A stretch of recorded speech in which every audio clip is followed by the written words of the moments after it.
Jonathan Reeves had always considered his farm a sanctuary, a place where he could focus on his work and escape the chaos of city life. Nestled on the edge of a growing suburban neighborhood, the farm had been in his family for 3 generations. It was a sprawling property with rolling fields, a sturdy farmhouse, and a large barn that doubled as his workshop. For Jonathan, it wasn't just home, it was the foundation of his small business. His Semitruck, parked prominently near the barn, was his livelihood.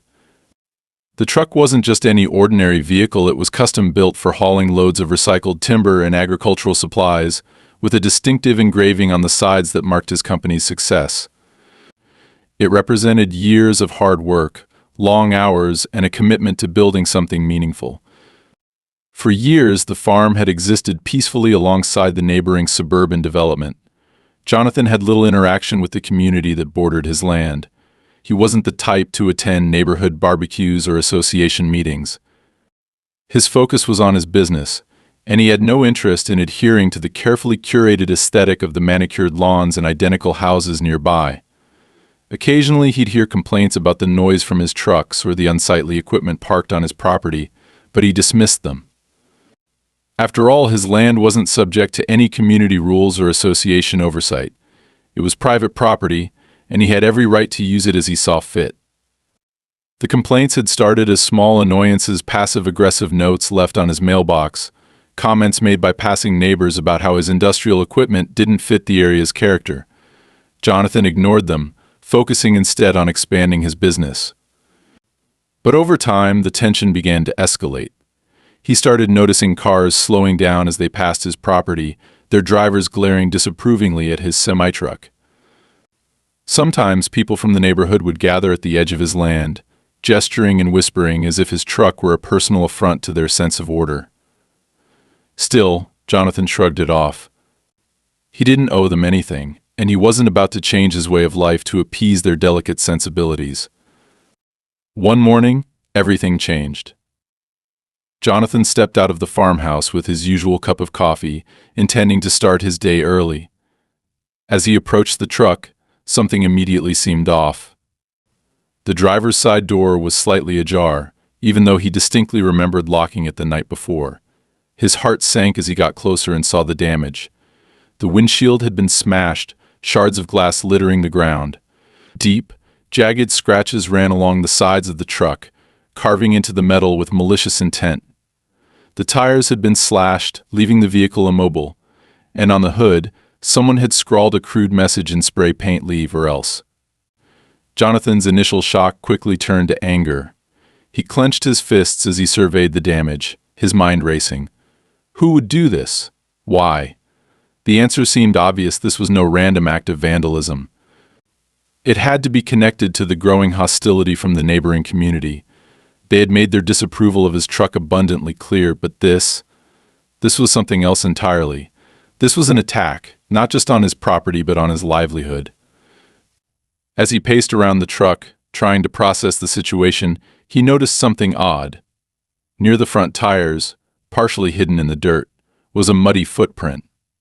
It wasn't his, it was too small and had a distinctive tread pattern, the kind you'd expect from heavy-duty work boots. There were more footprints leading away from the truck, heading toward the tree line that bordered his property. Jonathan followed them for a few yards before they disappeared into the grass. Whoever had done this knew how to cover their tracks. He returned to the truck and examined the damage more closely. The scratches weren't random, they were deliberate, etched in long, angry strokes that seemed almost personal. The spray-painted message only confirmed his suspicion that this wasn't just about aesthetics. Someone wanted him gone. Jonathan considered calling the police but hesitated. What could they do? Without clear evidence or witnesses, it seemed unlikely they'd be able to help. The idea of filing a report and waiting for someone to take action felt futile. Instead, he decided to document the damage himself. He pulled out his phone and began taking pictures, capturing every angle and detail. The scratches, the shattered glass, the slashed tires, all of it. He made a mental note to check his insurance policy later, though he doubted it would cover something like this. As the morning went on, Jonathan's frustration only grew. The more he thought about it, the more he realized this wasn't just a one-time incident. It was a warning, a calculated move designed to intimidate him. And whoever was behind it wasn't going to stop until they got what they wanted. But what did they want? For him to sell the farm, to move his truck out of sight. Jonathan didn't have the answers, but one thing was clear: he wasn't about to back down. He spent the rest of the day assessing the situation and planning his next steps. He knew he'd need to replace the tires and repair the windshield, but that would take time and money he couldn't afford to waste. More importantly, he needed to figure out who was behind this and why. As he sat on the porch that evening, staring at the damaged truck, a sense of resolve began to take hold. This farm was his home, his business, his legacy. No one was going to take it from him. Jonathan's mind raced with possibilities. Should he confront the neighbors directly? Hire a lawyer? Install cameras around the property? Every option seemed fraught with complications, but he knew he couldn't ignore the problem. This wasn't just about the truck, it was about standing his ground and protecting what was his. Little did Jonathan know, this was only the beginning. The vandalism was just the first move in a much larger game, one that would test his patience, his resilience, and his determination to hold on to the life he had built. And as the sun dipped below the horizon, casting long shadows across the farm, Jonathan made a silent promise to himself: whatever came next, he was ready. The vandalism of Jonathan's Semitruck was only the beginning of his troubles. Just 2 days after the incident, he received a letter in his mailbox. The envelope was thick and official-looking, with a return address he didn't recognize. Curious and still simmering from the damage to his truck, he ripped it open as he stood by the mailbox. The letter was printed on letterhead with an emblem for the nearby suburban community, the same one whose residents had been complaining about his truck for months. The message inside was infuriating. It stated that Jonathan's property had been found in violation of the community's visual harmony standards, and he was being fined for parking a commercial vehicle in what they referred to as a residential zone. They claimed his truck was an eyesore that disrupted the aesthetic of the neighborhood. The letter demanded immediate removal of the truck from his property and payment of a $1,500 fine. At the bottom, in bold print, was a threat: failure to comply within 7 days will result in further action, including the potential seizure of property. Jonathan couldn't believe what he was reading. First, the truck was vandalized, and now this? It was absurd. His farm was private property, fully independent of the suburban development next door. He wasn't bound by their rules or restrictions.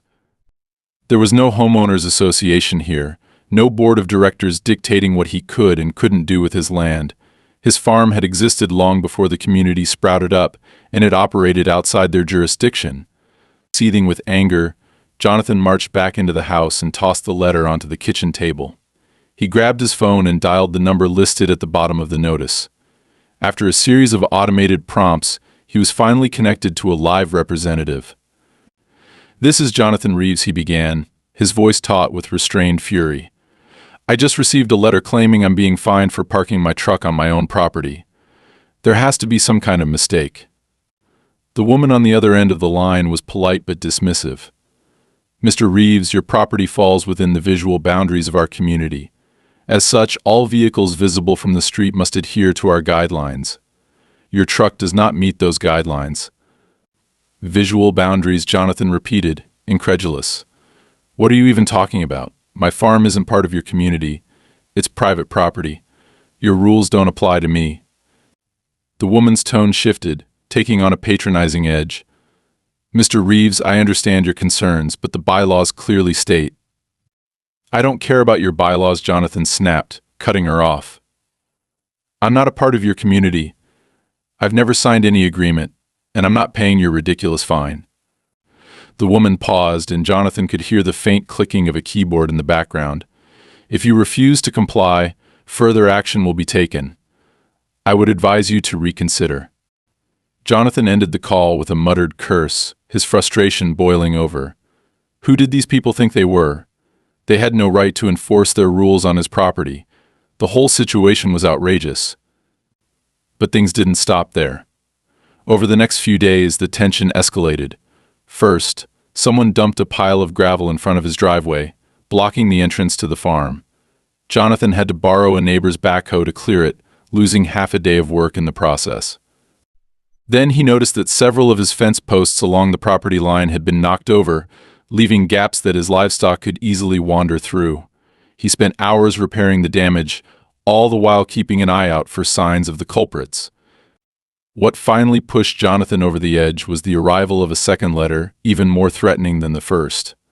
This one accused him of running an illegal commercial operation on residentially zoned land. It claimed his business violated zoning laws and warned that legal action was imminent if he didn't shut down his operations and remove the semi-truck from the property. Jonathan was livid. He knew his land was properly zoned for agricultural and commercial use. He'd made sure of that when he took over the farm from his father. The accusations were baseless, but the letter was clearly designed to intimidate him. It was becoming increasingly obvious that this wasn't just about his truck. Someone wanted him gone, and they were willing to resort to harassment and legal threats to make it happen. Determined to put an end to the nonsense, Jonathan decided to confront the situation head-on. He drove to the community office listed on the letter and demanded to speak with someone in charge. After a long wait in a sterile lobby filled with framed photos of the neighborhood's picturesque streets and neatly trimmed lawns, he was ushered into a small conference room. The woman who greeted him introduced herself as Holly Raines, the community president. She was impeccably dressed, with a smile that didn't quite reach her eyes. She gestured for Jonathan to sit, but he remained standing, his arms crossed and his expression grim. "Mr. Reeves," Holly began, her tone sickly sweet, "I understand you're upset, but we're simply enforcing the rules for the good of the community." "Your rules don't apply to me," Jonathan shot back. "My farm isn't part of your community. I don't pay dues. I'm not under your jurisdiction." Holly's smile tightened. "Your property is visible from our neighborhood, which means it affects our residents. We have a responsibility to maintain the quality of life here. Your truck, quite frankly, doesn't meet our standards." Jonathan took a step closer, his voice low and steady. "Let me make this clear. I'm not paying your fine. I'm not moving my truck. And I'm not shutting down my business. If you or anyone else from your community comes near my property again, I'll call the police." Holly's expression hardened, and for a moment the veneer of politeness slipped. "I'd be careful if I were you, Mr. Reeves. You might find that the law isn't always on your side." Jonathan turned and left without another word, his jaw clenched in frustration. As he drove back to the farm, he couldn't shake the feeling that the situation was spiraling out of control. Holly's thinly veiled threat hung in the air, a reminder that this wasn't just about the truck, it was a power struggle, and his adversaries were playing dirty.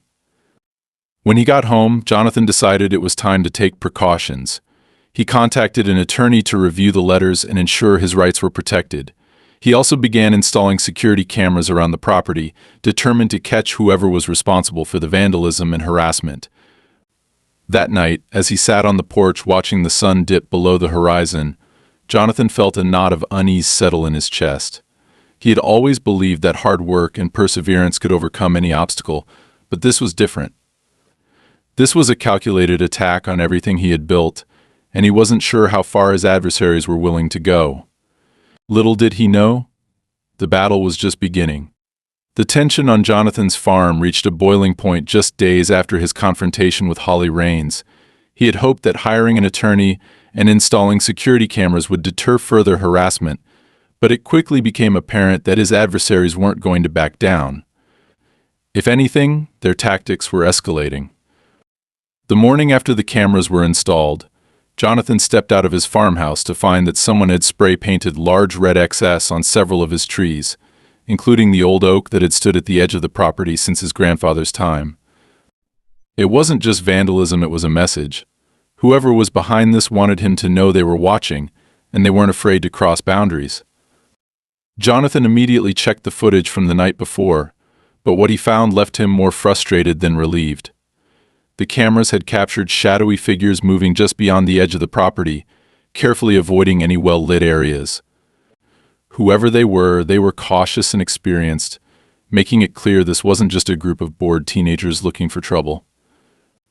That same day, Jonathan's attorney, Tom Bradshaw, called with an update. Tom was a no-nonsense man in his early 50s, with a sharp mind and a reputation for cutting through bureaucratic red tape. I've been reviewing the letters they sent you, Tom began, his voice calm but firm. The good news is, their claims about your property being under their jurisdiction are baseless. You're well outside the boundaries of their community. Jonathan felt a flicker of relief, but it was short-lived as Tom continued. The bad news is that they're exploiting a loophole. Technically, because your property is visible from their neighborhood, they can argue that it affects their aesthetic standards. It's a stretch, but it's enough to give them an opening to harass you legally. What can I do about it? Jonathan asked, gripping the phone tightly. For now, we'll respond formally to their claims and demand they cease any further attempts to interfere with your property, Tom said. But I have to warn you, cases like this can drag on for months, sometimes even years. These people seem determined to push you into a corner. Jonathan thanked Tom and hung up, his frustration mounting. He couldn't afford to wait months or years for a resolution. His business depended on that truck, and every day it sat idle was another day he was losing money. But as much as he hated feeling powerless, he knew he had to tread carefully. Acting impulsively could make things worse. That night, the situation took another turn. Jonathan woke in the early hours to the sound of grinding metal. He grabbed a flashlight and rushed outside, his heart pounding. What he saw made his blood boil. A group of men in reflective vests was unloading concrete barriers from a flatbed truck and placing them across the entrance to his property. "Hey," Jonathan shouted, storming toward them. "What the hell do you think you're doing?" One of the men, a stocky figure with a clipboard, turned to face him. "Mr. Reeves, this is official business. We've been authorized to install these barriers as part of a safety initiative for the community." "Authorized by who?" Jonathan demanded, his voice rising. "The community board," the man replied, his tone annoyingly calm. "They've deemed this road unsafe for heavy vehicles. We're just following orders." "This isn't a community road, it's my private property," Jonathan shouted. "You have no right to be here. Move those barriers now, or I'll call the police." The man shrugged, clearly unfazed. "Go ahead. But we have the paperwork to back this up. You'll find it's all perfectly legal." Jonathan didn't bother arguing further. He pulled out his phone and dialed the local sheriff's office. By the time a deputy arrived, the men had finished unloading the barriers and were packing up to leave. The deputy, a young officer named Carter, listened to Jonathan's account with a sympathetic expression. "Unfortunately, they're right about the paperwork," Carter said after reviewing the documents the workers had left behind. "It's vague, but it gives them just enough authority to pull stunts like this. I'll file a report, but you might want to let your attorney handle this one." Jonathan clenched his fists, feeling the familiar surge of frustration. "So they can just keep harassing me, and there's nothing I can do about it." "I wouldn't say nothing," Carter replied carefully, "but these things take time. If I were you, I'd document everything and stay out of trouble. Don't give them any excuses to escalate." Jonathan spent the rest of the night pacing his kitchen, his mind racing with anger and disbelief. He felt like he was being pushed into a corner with no clear way out. Every step he took to defend himself only seemed to provoke more aggressive tactics from the community board. And now, with the concrete barriers blocking his driveway, it was becoming clear that this wasn't just about aesthetics or zoning laws. This was a coordinated effort to force him off his land. The next morning, Jonathan called Tom and explained what had happened. "They've gone too far," he said, his voice tight with anger. "We need to hit back, and we need to do it now." Tom agreed to expedite their response, filing an injunction to force the removal of the barriers. In the meantime, Jonathan hired a crew to cut a temporary path through the back of his property, giving him access to the main road. It was an expensive and time-consuming solution, but he didn't have a choice. As the days turned into weeks, the harassment continued. Jonathan found nails scattered across his new access road, forcing him to replace 2 tires on his truck. One morning, he woke to find that someone had broken into his barn and smashed several pieces of equipment. The security cameras caught only fleeting glimpses of the perpetrators' figures in dark clothing who kept their faces obscured. The final straw came when Jonathan received a letter from the county zoning office, informing him that a complaint had been filed against his business. The letter claimed that his operations were creating excessive noise and environmental hazards, and he was required to attend a hearing to defend his right to operate on the property. Jonathan knew exactly who was behind the complaint, but proving it would be another matter entirely. He forwarded the letter to Tom and began preparing for the hearing, all the while wondering how much more he could take. The constant pressure, the financial strain, the sleepless nights, it was all starting to wear him down. But even as the odds stacked against him, Jonathan refused to back down. This was his land, his business, his home. He had fought too hard and sacrificed too much to let anyone take it away from him. And as he stood on his porch, looking out at the barriers and the damaged truck, he made a silent vow, no matter what it took, he would win this fight. Jonathan sat in his kitchen late into the night, staring at the letter from the county zoning office. His coffee had gone cold, untouched, as his mind churned with frustration and disbelief. The complaint about his business creating excessive noise and environmental hazards was nothing more than another weapon wielded by the suburban community to push him off his land. Yet, as baseless as the claim was, it still required a response. He couldn't afford to ignore it. Tom Bradshaw, his attorney, had assured him they had a strong case. The farm had been zoned for agricultural and light commercial use for decades, and Jonathan had all the permits to back it up. Still, the hearing loomed like a storm cloud on the horizon. Jonathan knew the community board wasn't just relying on legal arguments. They were trying to exhaust him, financially and emotionally, until he gave up and left. The next morning, Jonathan met Tom at the courthouse to go over the hearing strategy. Tom was calm and methodical, as always, flipping through the neatly organized files he'd brought. "We'll present your permits first," Tom explained, tapping the stack of documents. "Then we'll challenge the complaint as vague and unsupported. The burden of proof is on them, and from what I can tell, they don't have a leg to stand on."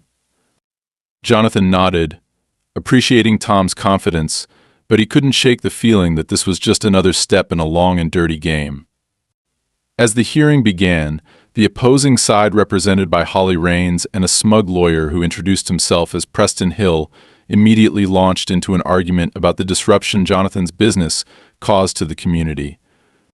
Preston spoke in lofty tones about how Jonathan's truck and operations were a blight on the neighborhood, claiming that residents had filed numerous complaints about noise, dust, and the unsightly presence of heavy machinery. Tom countered with a measured, professional response, systematically dismantling their arguments. He presented Jonathan's permits, zoning documentation, and evidence that the farm had been operating long before the suburban development encroached on its borders. He even pointed out that many of the supposed complaints came from anonymous sources, with no verifiable evidence to back them up. As the hearing progressed, it became clear that the board's case was weak. Holly's composure began to crack, and Preston's confident facade faltered as Tom pressed him for specific evidence, which he couldn't produce. Jonathan felt a flicker of hope as the zoning official overseeing the hearing seemed increasingly skeptical of the board's claims. But just as it seemed they were gaining the upper hand, Holly pulled out a trump card. With a self-satisfied smirk, she presented a set of photographs showing Jonathan's truck parked near what appeared to be an overflowing pile of debris. "These images," she declared, "demonstrate the environmental hazards caused by Mr. Reeves' operations. This kind of neglect poses a serious risk to the community and the surrounding ecosystem." Jonathan's jaw tightened as he leaned over to examine the photos. He recognized the scene immediately. It wasn't his property. The pile of debris was from a logging site a few miles away, one he had driven past several times on deliveries. The truck in the photo was his, but it had clearly been parked there only briefly. "This is a setup," Jonathan whispered to Tom, his voice low but furious. "That's not my farm." Tom stood and addressed the zoning official. "These photographs are misleading and irrelevant. My client's truck may have been in the area, but this location is not his property. We can provide evidence proving that Mr. Reeves has no connection to this site."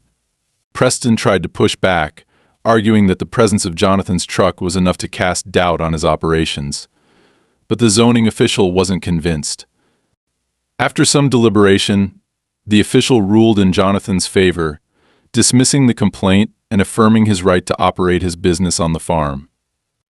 As Jonathan and Tom left the courthouse, there was a sense of relief, but it was bittersweet. The hearing had been a victory, but it was also a stark reminder of how far Holly and her allies were willing to go to remove him. "They're not going to stop," Jonathan said as they walked to their cars. "This isn't just about the truck or the farm. They're playing a bigger game, and I'm standing in their way." Tom nodded. "You're right. They're testing you, trying to see how much you can take. But now that we've won this round, we can use it as leverage. Every time they push, we push back harder." Jonathan returned to the farm that evening, exhausted but determined.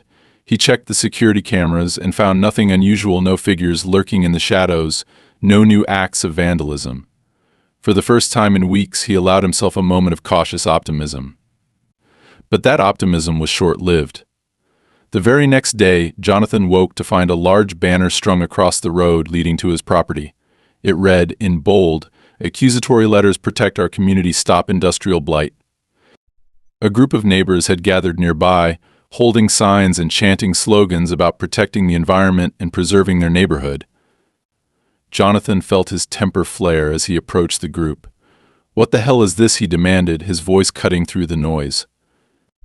One of the protesters, a wiry man with a megaphone, stepped forward. "We're standing up for our community," he declared. "Your truck and your business are ruining the quality of life here. It's time for you to pack up and leave." "This is my land," Jonathan shot back. "I've been here long before your community even existed. You have no right to tell me what to do on my own property." The confrontation quickly escalated, with voices rising and tempers flaring. Jonathan's attempts to reason with the group fell on deaf ears.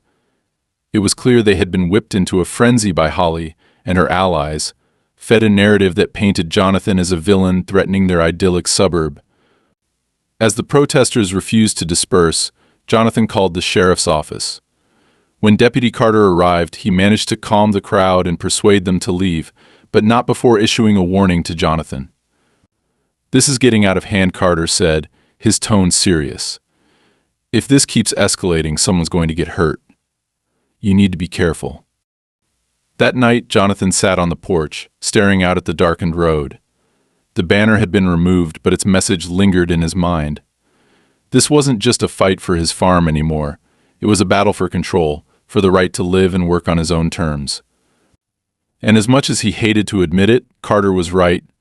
The stakes were getting higher, and the risk of someone crossing a dangerous line was growing with each passing day. Jonathan's resolve hardened as he thought about the generations of his family who had worked this land, building a life from the soil. He wasn't going to let anyone take that away from him, but he also knew he couldn't fight this battle alone. It was time to rally his allies and prepare for the next round, whatever it might bring. The community board had made their move, but Jonathan was ready to strike back. The victory at the zoning hearing was supposed to mark a turning point for Jonathan, but instead of easing the pressure, the suburban community escalated their efforts with renewed aggression. The next attack came swiftly and without warning, targeting not just Jonathan's livelihood but his sense of security.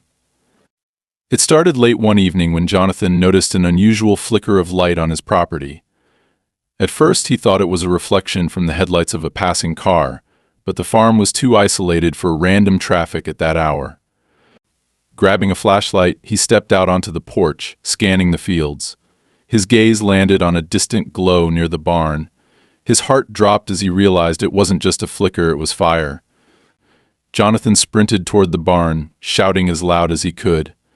"Hey, who's there?" He could just make out the silhouettes of two figures running toward the tree line, disappearing into the shadows before he could get a closer look.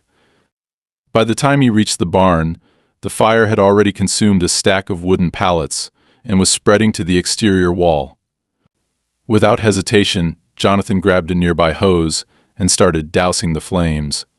The barn was old but sturdy, and he'd made sure it was equipped with fire extinguishers after a lightning strike years ago. He fought the fire for what felt like an eternity until the flames were finally reduced to smoldering embers. The barn was damaged but still standing. However, the sense of safety Jonathan had always felt on his farm was gone. Once the fire was out, Jonathan called the sheriff's office to report the incident. Deputy Carter arrived less than an hour later, his face grim as he surveyed the damage. "This is Arson," Carter said, running his fingers over the scorched wood. "Whoever did this wanted to send a message." Jonathan nodded, his jaw clenched. "I saw them running off, but it was too dark to get a good look. 2 people, maybe more." Carter sighed and pulled out his notebook. "I'll file a report, but without witnesses or clear evidence, it's going to be hard to track them down. Do you have cameras near the barn?" Jonathan shook his head. "Just around the house and the main driveway. I didn't think I'd need them out here." "Well, it might be time to expand your coverage," Carter said. "Whoever's doing this isn't going to stop until they get what they want." The next morning, Jonathan inspected the barn more closely. The damage was worse than it had seemed in the dark. Several tools had been destroyed, and some of the charred wood beams would need to be replaced. But what caught his attention most was a small object he found near the burned pallets.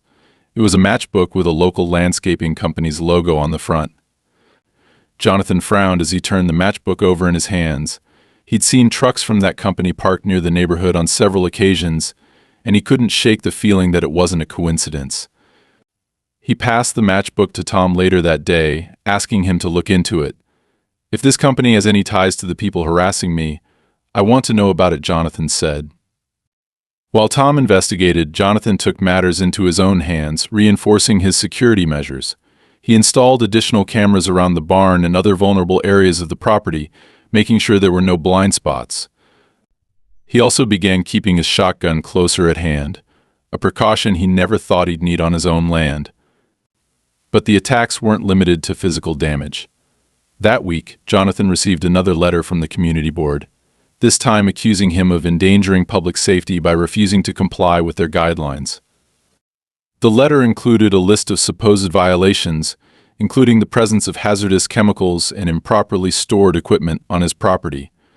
Attached was a demand for $5,000 in fines, along with a threat to escalate the matter to the state environmental agency if he didn't pay. Jonathan slammed the letter down on the kitchen table, his anger boiling over. It was clear that the community board was trying to drown him in legal trouble, hoping to overwhelm him with fines and regulatory threats. But what infuriated him most was their audacity to accuse him of endangering others, especially after the arson attempt on his barn. Tom advised him to ignore the fines and let the legal process play out, but Jonathan couldn't shake the feeling that he needed to take a more active stance. He began reaching out to other residents who had been targeted by the community board, hoping to gather allies.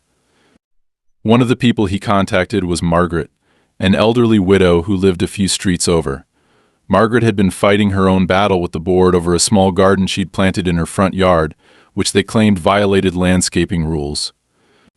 "They think they can bully people into submission," Margaret told Jonathan during their first meeting. "But we've got to stand up to them, or they'll just keep pushing."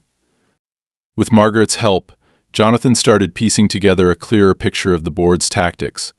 Over the years, they'd systematically targeted properties like his independent, privately owned lots that didn't conform to the neighborhood's strict aesthetic. In many cases, they'd succeeded in forcing owners to sell, allowing developers to swoop in and buy the land at reduced prices. The more Jonathan learned, the angrier he became. This wasn't just about his farm, it was a coordinated effort to reshape the area to the board's liking, no matter who got hurt in the process. He shared his findings with Tom, who began preparing a counterclaim against the board, accusing them of harassment and abuse of power. But before they could file the claim, the situation took another turn. One night, Jonathan woke to the sound of his truck alarm blaring. He rushed outside to find that someone had smashed the windshield again and poured what appeared to be motor oil all over the cab. The words "Get out" were spray painted across the side of the truck in large, dripping letters. Jonathan felt his resolve harden as he surveyed the damage. Whoever was behind this wasn't just trying to intimidate him, they were trying to break him. But instead of backing down, Jonathan decided it was time to fight back with everything he had. He spent the next day coordinating with Tom and Margaret, preparing a public statement to expose the board's tactics. They planned to hold a community meeting, inviting local residents, journalists, and even county officials to hear the truth about what was happening. As the meeting date approached, Jonathan felt a sense of determination he hadn't felt in weeks. He wasn't just defending his farm anymore, he was standing up for everyone who'd been steamrolled by the board's corruption. And no matter what came next, he was ready to face it head-on. The night of the community meeting was tense, the air heavy with anticipation. Jonathan arrived early to set up, flanked by Margaret and a few other residents who had agreed to speak out against the community board. The venue, a modest town hall on the edge of the neighborhood, began filling quickly. Some people came out of curiosity, others out of frustration, and a few because they were fed up with the board's overreach. Even a local journalist showed up, armed with a notepad and a camera, ready to document what she suspected could be a bombshell revelation. Jonathan took a deep breath as he stood at the front of the room, clutching the papers that detailed his case against the board. He wasn't used to public speaking, but this was too important to leave to anyone else. He had to be the one to expose the truth. The meeting began with Margaret stepping forward to tell her story. Her voice was steady, but the pain in her words was unmistakable as she described how the board had harassed her for months over her garden, fining her for everything from the height of her hedges to the placement of her flower beds. They don't care about the rules, she said, her voice rising. They just want control. And if you don't fit into their perfect little vision, they'll make your life hell until you leave. Several other residents followed, each sharing similar experiences of fines, threats, and harassment. The mood in the room began to shift as more and more people spoke out, their stories painting a damning picture of the board's tactics. Jonathan could see Holly Raines sitting near the back of the room, her expression icy but composed. She wasn't alone. Preston Hill, the board's lawyer, was seated beside her, his jaw tight as he scribbled notes. Finally, it was Jonathan's turn. He stepped up to the podium and took a moment to scan the room, locking eyes with as many people as he could. "I've lived on my farm for over a decade," he began. "That land has been in my family for 3 generations. It's not just where I live, it's where I work, where I've built my business, and where I've poured my blood, sweat, and tears. And now, because it doesn't fit into the board's idea of what this neighborhood should look like, they've decided to try and take it away from me." He held up the letters he'd received, detailing the fines, the accusations, and the zoning complaints. "This isn't about noise or aesthetics. This is about power. The board wants me gone so they can hand my land over to developers, just like they've done with so many others. And when the legal threats didn't work, they escalated to vandalism and even arson." Jonathan turned on a projector, displaying the photos he'd taken of the damage to his truck and barn, as well as screenshots from his security cameras. Gasps rippled through the crowd as the images appeared on the screen. "This isn't just harassment, it's criminal. And I'm not going to let them get away with it." The journalist raised her hand from the middle of the crowd. "Do you have proof that the board was directly involved in the vandalism?" she asked. Her question hung in the air, and for a moment the room was silent. Jonathan nodded. "I can't prove they were the ones who lit the fire or smashed my truck, but I can prove that the board hired the same landscaping company whose matchbook was found at the scene of the fire, and I can prove that this company has been involved in several similar cases of property damage in the past." He glanced at Tom, who gave him a reassuring nod. "We're filing a formal complaint with the county sheriff's office and demanding a full investigation." Holly stood abruptly, her chair scraping against the floor. "This is outrageous," she snapped, her voice cutting through the tension. "These are baseless accusations with no real evidence. You're trying to turn this community against us with lies and slander." Jonathan didn't flinch. "If that's true, then you have nothing to worry about," he said evenly. "But I think the people in this room deserve to know what's really been going on." Before Holly could respond, the journalist spoke up again. "Ms. Raines, would you be willing to comment on the board's history of targeting properties like Mr. Reeves' farm? There are several residents here who've shared similar stories." Holly's face reddened, and for the first time her composure faltered. "I have nothing more to say," she said sharply, grabbing her bag and storming out of the room, Preston close on her heels. The crowd buzzed with murmurs as they watched her leave, the weight of her silence speaking louder than any denial could have. By the end of the night, Jonathan felt a cautious sense of victory. The meeting had brought the board's tactics into the light, and the public backlash was already beginning to grow. The journalist promised to publish an article about the events, and several residents approached Jonathan to offer their support, including a former board member who hinted that he might have additional evidence of wrongdoing. But as Jonathan returned to his farm, he knew the fight wasn't over. Holly and her allies weren't the type to back down easily, and he could feel the storm brewing on the horizon. Still, for the first time in weeks, he felt like he had the upper hand. The board had tried to intimidate him, to break him, but they had underestimated his resolve. And now, with the community rallying behind him, Jonathan was more determined than ever to protect his farm and expose the corruption at the heart of the suburban board. The fallout from the community meeting was swift and decisive. Within days, the journalist's expose hit the local news, detailing the harassment Jonathan and other residents had endured at the hands of the suburban board. The article was damning, complete with photos of Jonathan's vandalized truck, the burned barn, and testimonies from multiple residents. It painted a picture of an organization that had overstepped its authority, weaponizing bureaucracy to bully and displace property owners for profit. The backlash was immediate.